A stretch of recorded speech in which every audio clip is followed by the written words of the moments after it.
Katika gazeti hili la The Daily Nation pale wakiangazia jinsi ambavyo familia nyingi zinajisatiti ikiwa kwamba ni ugumu tu wa kupata hata chakula cha kila siku, pale wakiangalia kwamba changamoto za ajira na mishahara, ikiwa kwamba wanataja kwamba ajira nchini Kenya zimepungua kwa kiwango cha 4.9 mwaka 2019 hadi 4.4 mwaka 2023.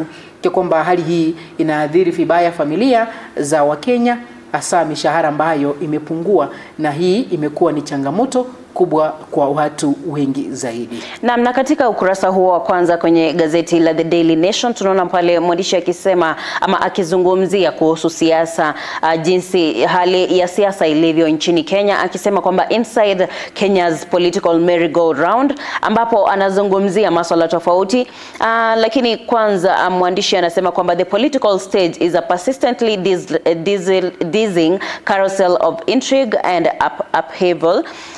Alafu anasema kwamba imagine leaving the country 6 months ago and returning now. You'd find a new deputy president, Kithure Kindiki, and President William Ruto calling his once bitter rival Raila Odinga my brother and prime minister. And in hand of political, anasema kwamba nothing haiko vile ilikuwa hapo, kwamba kama ulitoka nchini miezi 6 iliyopita, ukirudi sasa hivi unapata kwamba tuna naibu wa rais mgeni, tunapata kwamba yule naibu wa rais ambaye ni bwana Rigathi Gachagua hayuko ofisini, na kwa sasa yeye ndiye ako kwenye upande wa upinzani. Na pia tunamwona aliyekuwa upinzani ama aliyekuwa anaongoza upinzani ambaye ni bwana Raila Odinga kwa sasa yupo serikalini, ambapo pia bwana Rais William Ruto kwa sasa anamuita my brother, kakangu Raila Odinga. Na pia tunamwona pia mwandishi akizungumzia kuhusu si siasa lakini maandamano ya mwaka uliopita wa Gen Z, yani maandamano ya Gen Z, ambapo anasema kwamba year Gen Z 2024, the year Gen Z protesters stormed parliament. The nation's politics is a riddle wrapped in a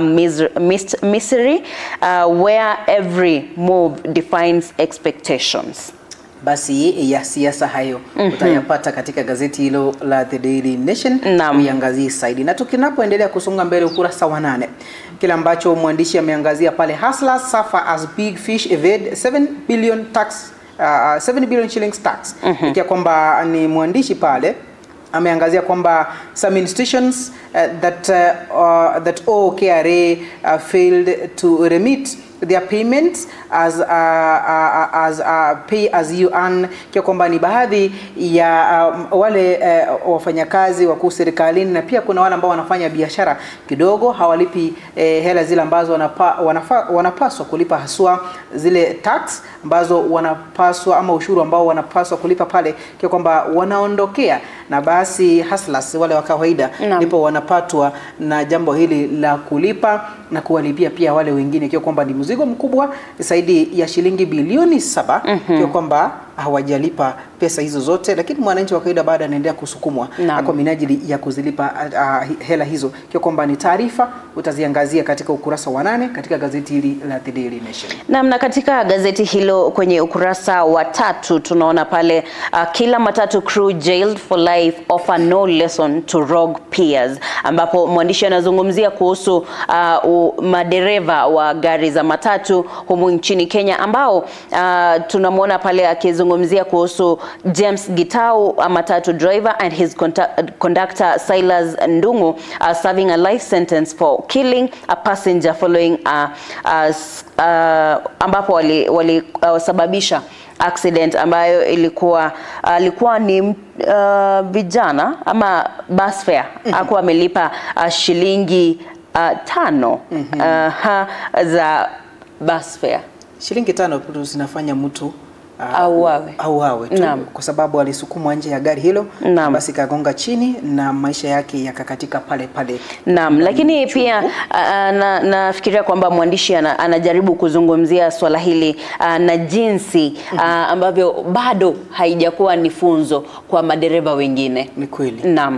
Basi tunapoendelea kusonga mbele katika gazeti hili la The Daily Nation, taarifa zingine ambazo zimeangaziwa ni kwamba ukurasa wa 5, senators want counties given 465 billion, kwamba maseneta wanataka sasa county zipatiwe zaidi ya shilingi bilioni 465, ikiwa kwamba ni kuendeleza hali ya counties pale, ama maendeleo katika county zetu, kusema kwamba this sets the stage for another battle with the national government, and as the treasury is proposing that devolved units get 405.1 billion equitable share for the financial year ending June 30th 2026, ikiwa kwamba basi yule ambaye ni mweka hazina ama wizara ya fedha hapa nchini Kenya, yeye ama wanataja kwamba pesa ambazo wanapaswa ama watakuwa wanapeana kwa counties ni shilingi bilioni 405.1, ikiwa kwamba ziwe zinapeanwa katika counties zetu kufikia mwisho wa mwaka wa kifedha Juni 30, 2026, ikiwa kwamba ni taarifa ambazo zimeangaziwa katika ukurasa wa 5. So nikiwa kwamba pesa hizi ambazo maseneta wanazipigania zije katika county zetu, je, zinatumika jinsi ambavyo zinapaswa? Ikiwa kwamba tunaona miradi mingi tu ya serikali za county bado kuna yenye milala, kuna nyingine ambayo ilianzishwa na haijakamilika, na basi mwananchi wa kawaida anabaki tu mahali ambapo kidogo anateseka, wengine wakilia madawa hospitalini kidogo pale, changamoto barabara za kupitia, na pia hali ya mwananchi wa kawaida katika counties. Kumbuka kwamba kuna hadi nyingi ambazo zilitolewa. Nikiangalia Jacinta hivi nakumbuka jinsi ambavyo yeye ikiwa kwamba ni mwaniaji wa kiti cha gavana katika county ya Ndizi, jinsi ambavyo atakuwa anatoa hadi kisha baadaye azitimize ahadi hizo. Na katika gazeti hilo la The Daily Nation naona pale kuna pull out ambayo ni Junior Sports, ambapo wanazungumzia kuhusu watoto wadogo ambao wanataka kuingia katika biashara, ambapo wanasema ni the making of an entrepreneur ama entrepreneur.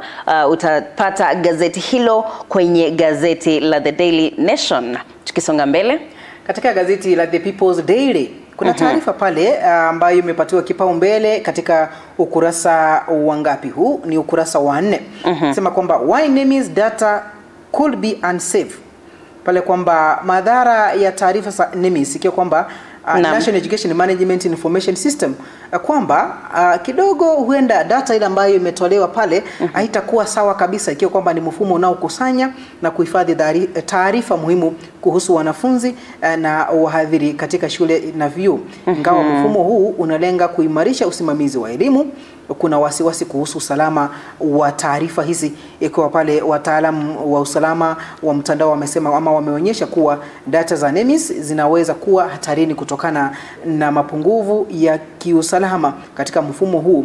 Kuna hatari ya ufujaji wa taarifa muhimu za kibinafsi za elimu, ikiwemo mfumo haujaboreshwa kwa kiwango kile ambacho kinafaa kuhakikisha kwamba usalama wa mtandao umehakikishwa, kwa kwamba ni jambo linalowapa kiwewe wataalamu, huku wakisema kwamba kuna mfumo huu unahitaji uimarishaji wa usalama ili kuzuia vitendo vya udukuzi na ufujaji wa faragha za watu. Hii ni kwa sababu ya taarifa hizi ni nyeti na zinapaswa kulindwa na kuepusha matumizi mabaya. Na katika ukurasa huo wa kwanza tunaona pale picha yake Archbishop ambaye ni wa Anglican, ambaye tunaona pale the new bishop of the Anglican Church of Kenya Nairobi Diocese, ambaye anaitwa Jonathan Kabiku, pia wakiwa wamesimama pale na Jackson Ole Sapit ambaye pia ni Archbishop wa St. Stephen Cathedral, ambaye alizungumzia swala la wanasiasa kutoa hela kanisani.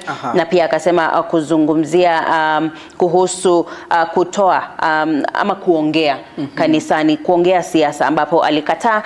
Na pia mwandishi pia anazungumzia kuhusu huyu Anglican bishop ambaye alipatiwa alikuwa anakuwa ordained siku ya jana, ambaye anasema big moment for Nairobi, for new Nairobi Diocese Anglican bishop.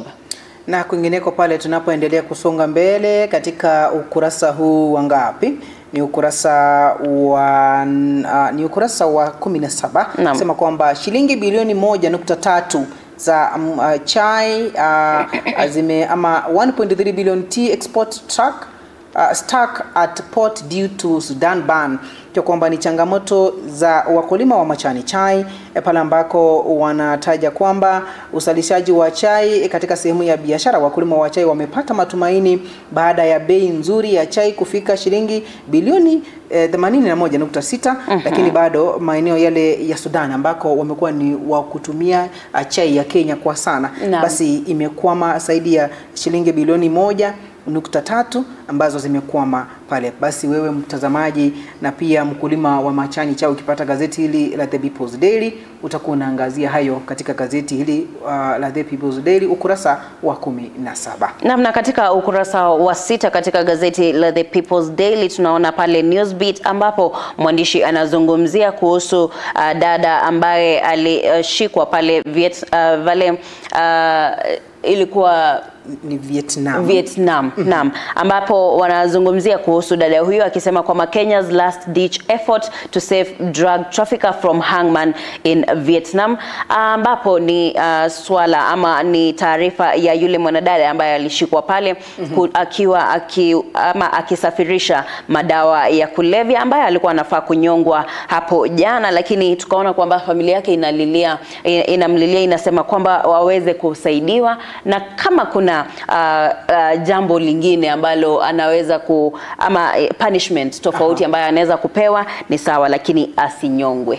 Na basi tumesikia familia yake kuhusiana na ombi hilo la kutaka mtoto wao arejeshwe hapa nchini ili kwamba kama atapatiwa dhawabu basi apewe akiwa hapa nchini, lakini ni jambo ambalo kidogo linatia kiwewe haswa kwa wananchi ama vijana ambao wanatoka hapa nchini Kenya kwenda kufanya kazi ugaibuni, ikiwa kwamba wengine hawafahamu hata ni kipi kile ambacho wameandaliwa kukifanya. Ikiwa kwamba historia ya mwanadada huyo wakati wote tunaiangalia jinsi ambavyo alikuwa anaeleza, wakati aliitiwa kazi yeye aliambiwa apebe mkoba fulani na mkoba huo hakuwa anajua ni kipi kile ambacho kimo ndani, na kisha baadaye katika uwanja ule wa ndege wakiangalia wakapata kwamba yeye ako na dawa aina ya cocaine ambayo alikuwa amebeba pale, kile ambacho kilipelekea yeye kufikishwa mahakamani na basi kupatiwa kifungu cha kunyongwa. Kio kwamba hiyo jana ndio jambo hilo lilikuwa litokea, lakini tukaona yule mwakilishi wa serikali Sing'oei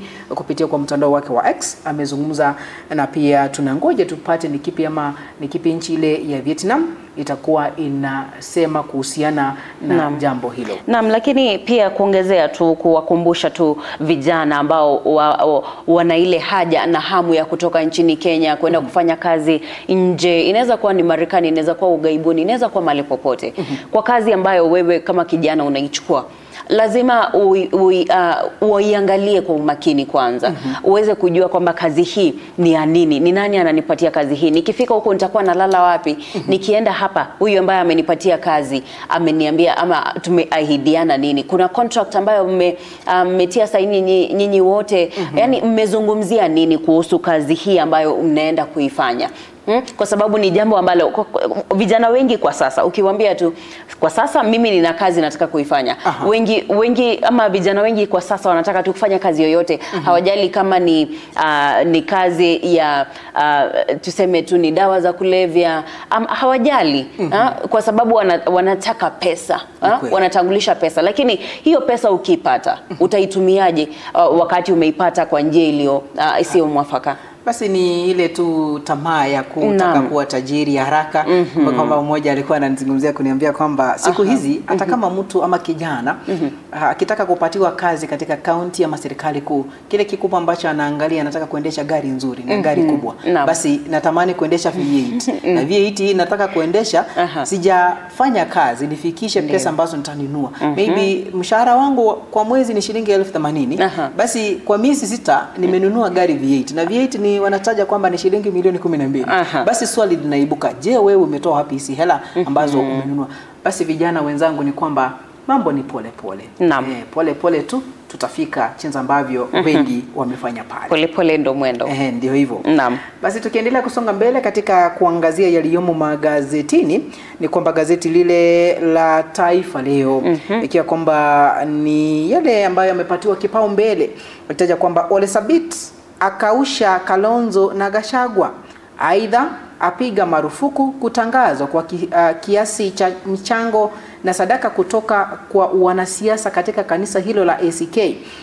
Pale akiendelea kuzungumza kwamba Askofu Ole Sapit haramisha wanasiasa wote kuhutubu katika kanisa la Anglikana kote nchini, akisisitiza kwamba malumbano ya wanasiasa hayasaidii kusuluhisha matatizo yanayowakabili wa Kenya kama vile ushuru wa juu na kuferi kwa mpango wa afya wa SHA. Kwa kwamba ni taarifa ambazo zimeangaziwa zaidi katika ukurasa wa pili, na katika gazeti hilo tunaona pale ni kwamba Kalonzo Musyoka anamnyoshia mkono huyu Ole Sapit na pia naye ni kama hataki kama amemlenga tu.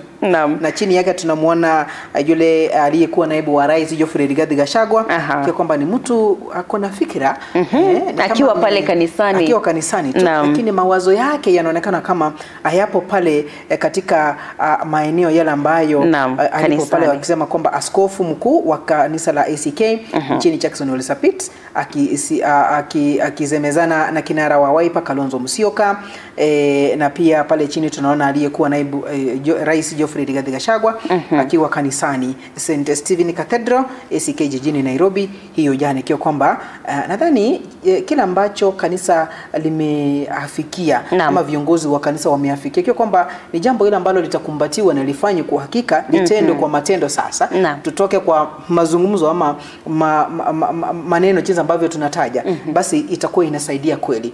Ikiwa kwamba siku hizi tunapata kwamba kiongozi akiingia kanisani, basi nitakuwa nikizungumza si tumesikia jinsi wale wangwana hawajafanya mambo fulani, jinsi ambavyo wanaturusha na hivi na vile, basi haitakuwa inasaidia Mkenya wa kawaida kwa lolote lile. Lakini tukishirikiana au uongozi ukishirikiana hapa nchini, haswa shida zile ambazo Mkenya wa kawaida anazipitia, angalau tutapata jawabu. Naam, tukisonga mbele katika ukurasa huo wa pili ni kwamba Gideon Moi tunamuona pale kwamba Gideon Moi akataa handshake na Rais William Ruto, ambapo mwandishi anasema kwamba kinara huyo wa chama cha KANU amekuwa akishinikiza aridhiane na Rais William Ruto kisha awanie upya useneta wa kaunti ya Baringo, ambapo tunamuona pale kidogo Gideon Moi, bwana Gideon Moi amesema kwamba mimi handshake sitaki. Tunapoendelea kusonga mbele katika gazeti hili la Taifa Leo ukurasa wa 4, barabara kupewa jina Patel wa Mombasa Cement.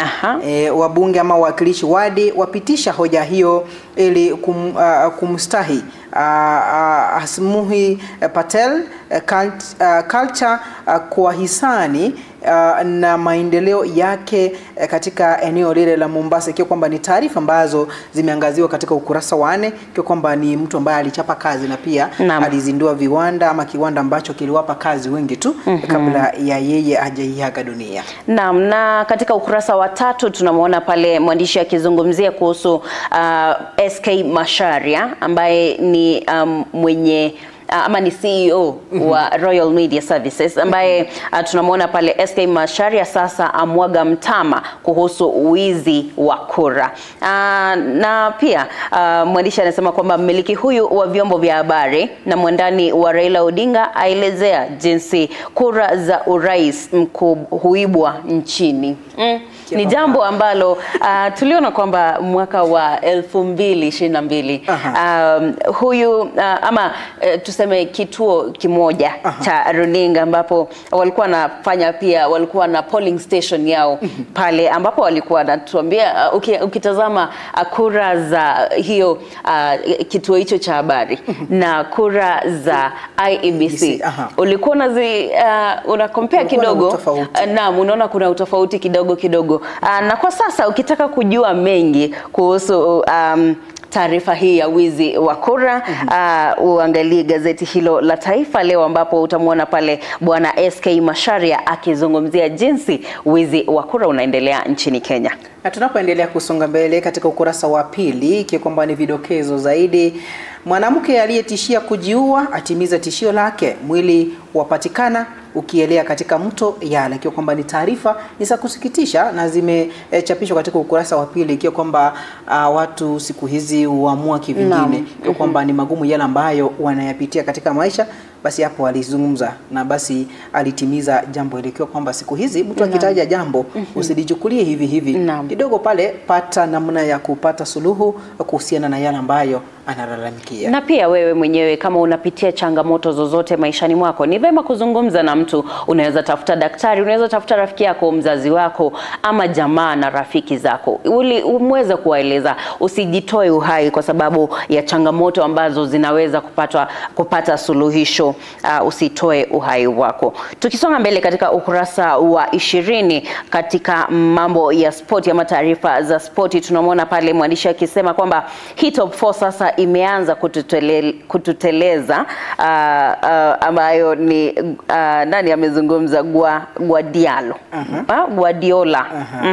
Anasema kwamba kocha atokwa na kijasho baada ya sare kwenye EPL. Ya kwamba weekend ambayo imepita wanafuatilia matukio pale uwanjani na top scorer. Sitaki kuzungumza mengi, lakini kuna wenye walitolewa kichasho tu. Na kwamba atakuwa anatueleza mengi zaidi kuhusiana na kipi kile ambacho kiliendelea.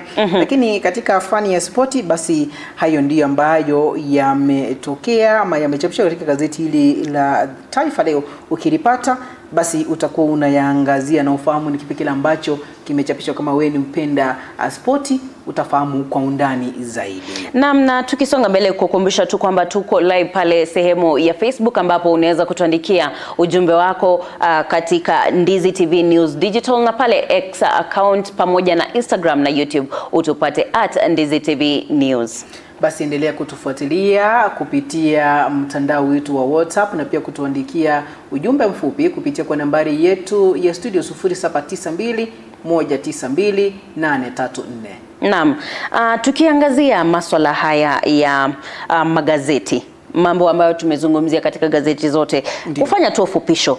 Kuna zile baadhi ya taarifa ambazo umeziona katika gazeti zote, kwa sababu tumeangazia gazeti la The Daily Nation, The Standard, The People's Daily na pia Taifa Leo. Ukiangalia katika gazeti hizi zote, kuna mambo ambayo yamejitokeza kila mahali, ambalo kwa sasa tumeona gazeti la Taifa Leo, gazeti la Daily Nation na pia gazeti la The Standard wakizungumzia swala la Ole Sapit ama kanisa la Kianglikana huko nchini Kenya, ambapo wanasema kwamba hawataki wanasiasa wazungumzie siasa wakiwa kanisani. Na kwingineko, gazeti lile la The Standard limeangazia changamoto kubwa ambazo serikali inakutana nazo katika kufadhili miradi ya miundombinu kama vile barabara, na ushuru wa barabara ni moja ya mbinu za serikali kutafuta upungufu huu wa fedha. Hata hivyo, wananchi wanakutana na maswali mengi tu kuhusiana athari za kisiasa na kiuchumi zinazoweza kutokea kutokana na mabadiliko haya. Serikali inaendelea pia kutafuta njia bora za kukabiliana na changamoto za kifedha, huku pia ikizingatia maoni ya wananchi na wadau wa uchumi. Na pia katika gazeti hizi pia tumeona wakizungumzia masuala ya barabara ama uchumi, kutozwa ushuru kwa Wakenya, ambapo waandishi wanazungumzia kuhusu je, Mkenya yupo tayari kuendelea kulipa ushuru zingine ama nyingine nyingi, ukiongezea na zile ambazo wanaendelea kuzitoa humu nchini. Na pia gazeti lile la mwisho, ama tukiangazia yale yote ambayo yamezungumzwa katika magazeti haya yote mane, ni kwamba gazeti lile la Taifa Leo tumeona kwamba kuna mjadala wa kisiasa kuhusu viongozi na wanasiasa, pia na migogoro ya hadharani kati ya Kalonzo Musyoka, Rigathi Gachagua na pia Askofu Ole Sapit. Hata hivyo, siasa na masuala ya kiuchumi ni changamoto kubwa ambazo zinapaswa kuelezwa kwa wananchi ili kuepuka madhara ya mshikamano wa kijamii. Na kwa sasa labda tuangazie hapa kidogo jumbe ambazo zimetumwa hapa katika sehemu ya Facebook, ambapo tulikwambia tuko live @Ndizi TV News Digital. Nikiangalia pale namuona mwana Arsenal anasema kwamba yupo ndani kutoka Nyamache. Anasema kwamba tukia Joshua Munguru pia anasema kutoka Nyatieko Milimani Kinyozi anatutazama pale. Claudia Kez pia anasema watching you live.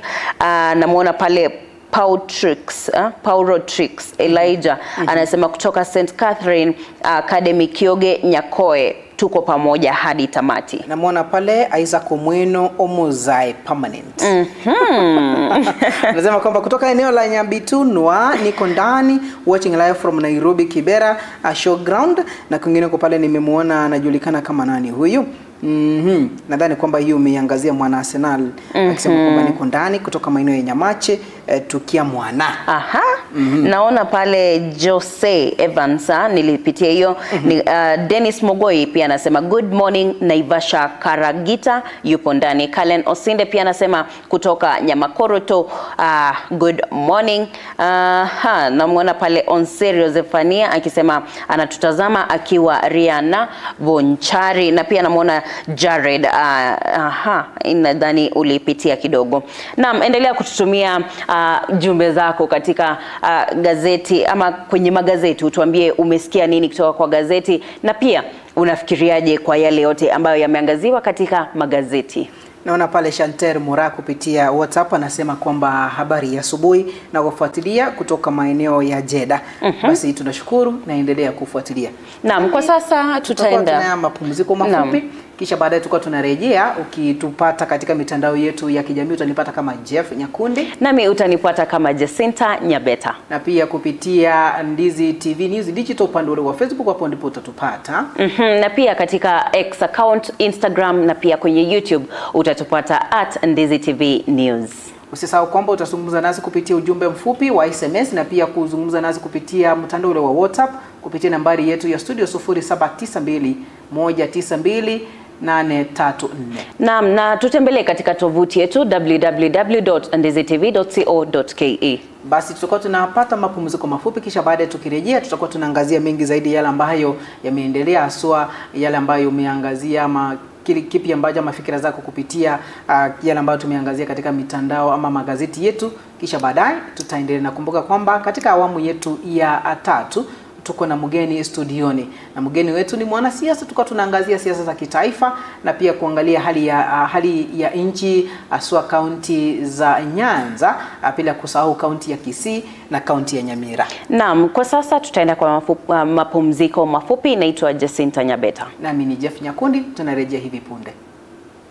Habari zenu? Nzuri.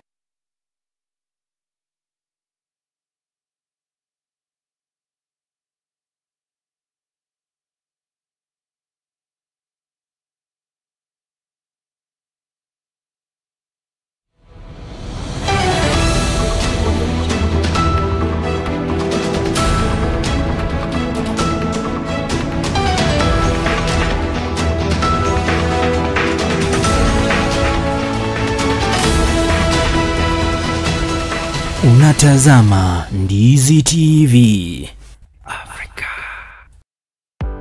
At the end of the day, the goals are simple: safety and security. Welcome to Young Force Services K Limited, where we provide high-quality technology-based security services such as alarm systems, CCTVs, fire backups, and many more.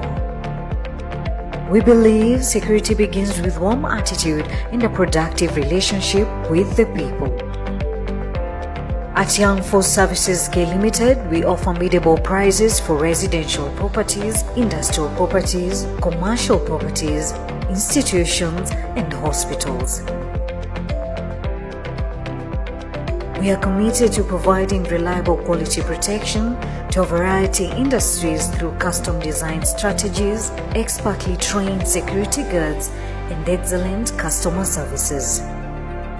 For more information, call 0795 518 989 or 0735 364 418 or 0781 518 989. Email youngforceserviceskltd@gmail.com or onimwell123@gmail.com or info@yfsltd.co.ke.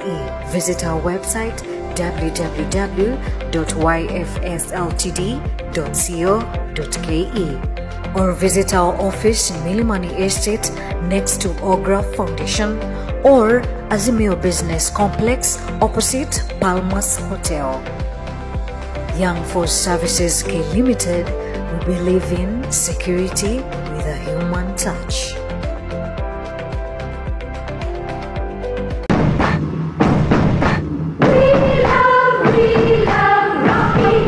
Shule ya kutoa mafunzo ya uendeshaji wa magari ya Rocky Driving School wana huduma mbalimbali za mafunzo ya uendeshaji wa magari. Unaweza jifunza class A2, B1, B automatic, B professional, C light truck, D1 ambayo ni PSV, uendeshaji wa matatu 14 sita, D2 PSV, uendeshaji wa magari ya aina ya bus, CE heavy truck, F PWD kwa watu walio na ulemavu.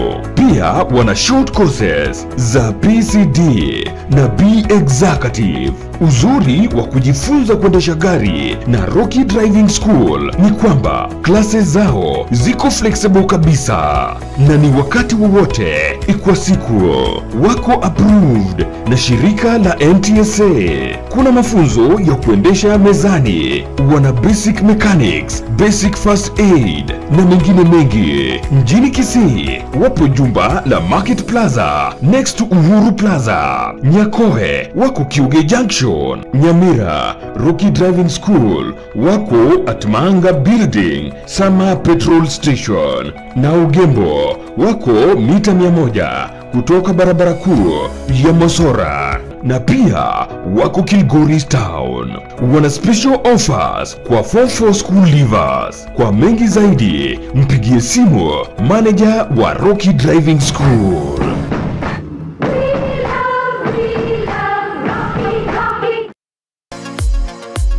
Wewe ni fundi wa kujenga nyumba au una nia ya kujenga nyumba? Basi duka la Shah Ceramics ambalo lipo mjini Kisii mkabala na jumba la Mocha Place wanauza bidhaa mbalimbali za ujenzi kama vile mapo tiles, chuma aina mbalimbali, mabati, simiti, PVC ceiling, vioo na cabinets, tangi za kuhifadhia maji, chain links, MDF boards, ceiling boards, rangi aina mbalimbali hadi zile zinachanganywa na kompyuta, bulbs, zulia aina zote, power tools, showers, pump za maji, kufuli, gypsum boards na zingine nyingi. Wapigie simu kwa nambari 0703943972. Shah Ceramics for hardware and sanitary.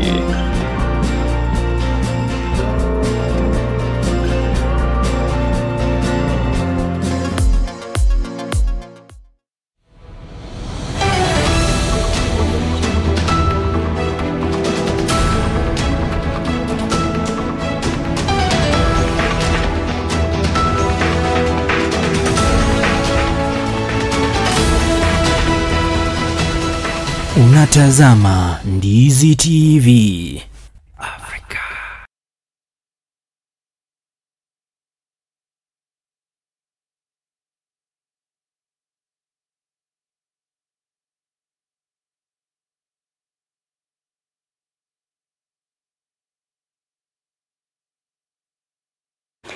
Naam, karibu tena mpenzi mtazamaji wa runinga ya Ndizi TV, ambapo tunaendelea na kipindi chetu cha asubuhi ya leo Pambazuko, ambapo tumeweza kupitia magazeti ama kuchambua magazeti yaliyomo magazetini, na pia tumekwambia yaliyojiri kutoka asubuhi, na kwa sasa tunaelekea katika awamu ya tatu ambayo ni awamu ya mjadala pamoja na mgeni wetu wa siku ya leo. Naam, leo hii asubuhi kuanzia mida ile ya saa 2 kuelekea pale tutakuwa na mgeni studioni, mwanasiasa Donald Nyakundi Ongoto, ambaye tutakuwa tunaangazia, ama mimi naye tutakuwa tunaangazia hali ya kisiasa za kitaifa hapa nchini, bila kusahau jinsi gani mwananchi anapaswa kufanywa maendeleo, na pia kuangazia siasa za Nyanza ikiwemo kaunti za Nyamira na kaunti za Kisii, na njia gani sasa muungano wake Rais William Samoei Ruto na kinara wa chama cha ODM atatueleza mawazo yake ni yapi, na jinsi ambavyo kazi ama utendakazi katika kaunti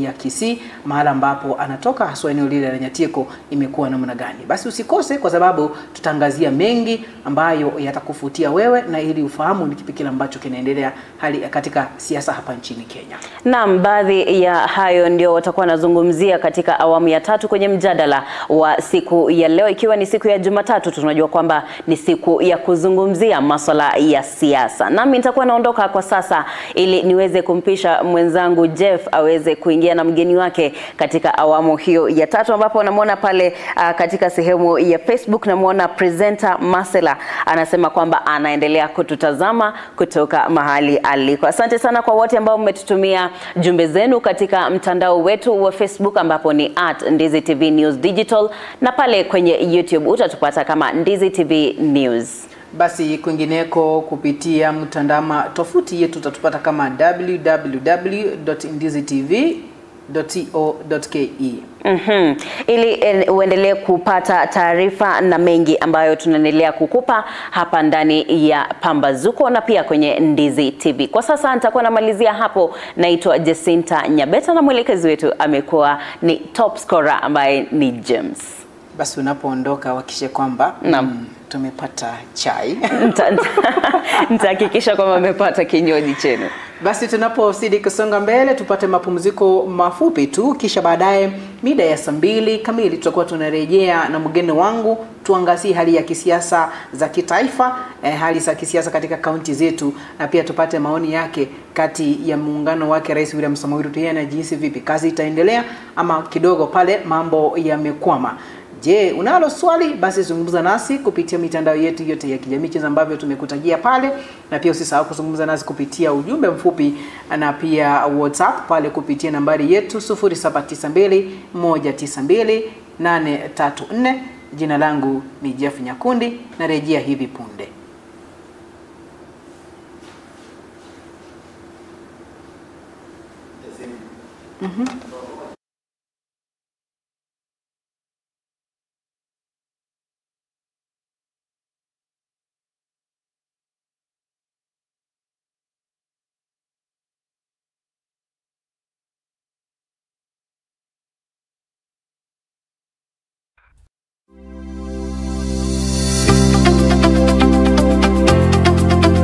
Ram Training College ni chuo cha mafunzo ya udaktari kilicho mjini Kisii. Kina courses kama vile Diploma in Nursing ambao usajili wake wa mwezi wa 3 na mwezi wa 4 unaendelea. Katika usajili wa mwezi wa 9 na mwezi wa 10 kuna courses kama vile Diploma and Certificate in Clinical Nutrition and Dietetics, Diploma and Certificate in Medical Social Work, Certificate in Theatre Technology, Diploma in Community Health na Certificate in Community Health Assistant. Kuna uwezekano wa kupata mkopo wa HELP na mafunzo ya HTC NASCOP yanaendelea na usajili wake. Tupo katika hospitali ya Ram, ghorofa ya 3, karibu na mahakama ya Kisii Law Court, huku tawi lingine likiwa karibu na chuo cha KMTC na kanisa la Deliverance. Tupigie simu kwa nambari 0721332105 kwa mengi zaidi.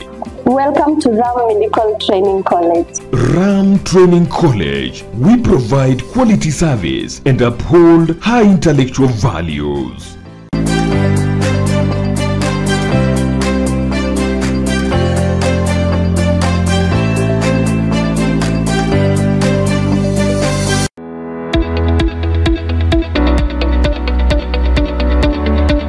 Umekuwa ukitafuta chuo ambacho kipo mahali tulivu, cha kisasa na kinachotoa mafunzo yatakayokuwezesha kupata kazi nyakati hizi, na kina walimu waliohitimu.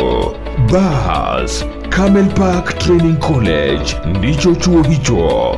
Wana courses za diploma na certificate kama housekeeping management, tourism management, food and beverage sales management, fashion design, cosmetology, information communication technology, graphic design, film production, broadcast journalism, marketing management, business management na zingine nyingi. Pia wana short courses kama vile computer packages, front office management, digital marketing, video editing na zingine nyingi. Admission inaendelea. Mwandikie barua msimamizi mkuu wa chuo hicho pamoja na vyeti vyako vya KCSE au result slip. Pia unaweza jisajili mtandaoni kwa tovuti yetu ya www.camelparkcollege.co.ke au upige simu kwa 0755386594 au 0753915354. Tupo katika barabara ya Kisii Kilgoris. Camel Park Training College, empowering excellence, inspiring innovation.